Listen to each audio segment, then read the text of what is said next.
আমাদের এই সমাজে প্রত্যেকটা মেয়ের মুখে একটা কথা সবসময় প্রচলিত থাকে,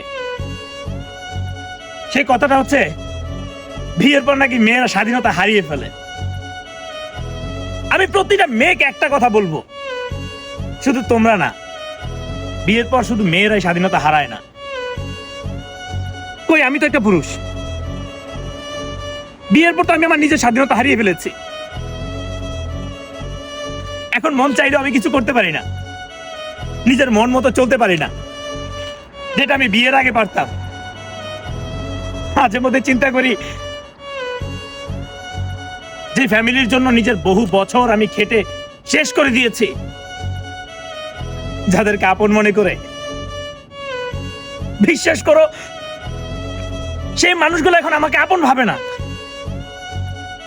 তারা এখন আমাকে ভাবে অন্য একটা নারীর আমি স্বামী। ট্রাস্ট মি, শুধু মেয়েরাই না, বিয়ের পর শুধু মেয়েরাই স্বাধীনতা হারায় না। অনেক ছেলে আছেন বিয়ের পর তার নিজের ফ্যামিলির কাছে এত পরিমাণে খারাপ হয়ে যায় যে অনেক ফ্যামিলি আছে তার নিজের সন্তানকে সন্তান বলে পরিচয় দেয় না, কিন্তু পিছনে আপনি ঘেটে দেখেন সেই সন্তানটাই সেই ফ্যামিলির জন্য সেই ছোট্টবেলা থেকে অনেক খেটে আসছে, কিন্তু কিন্তু বিয়ের পরে কোনো দাম নাই, কিন্তু বিয়ের পরে কোনো দাম নাই। মাঝে মধ্যে অনেক পুরুষ একটা কথাই চিন্তা করে, অনেকে বলে না যে আসলে বিয়ে মানে হচ্ছে ফরজ কাজ। একটা পুরুষকে সিচুয়েশন ভাবতে বাধ্য করে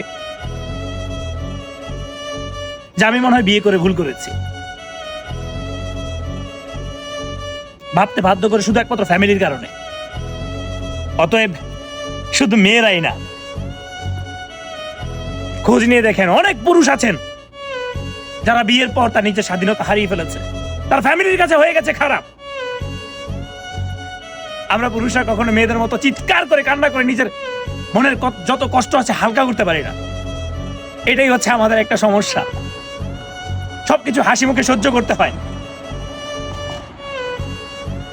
নীরবে সহ্য করি। অনেক পুরুষ আছে যত কষ্ট হোক না কেন ব্যথাটা ভিতরের মধ্যে চাপা রেখে সারাটা জীবন কাটিয়ে দেয়, কখনো প্রতিবাদ করে না।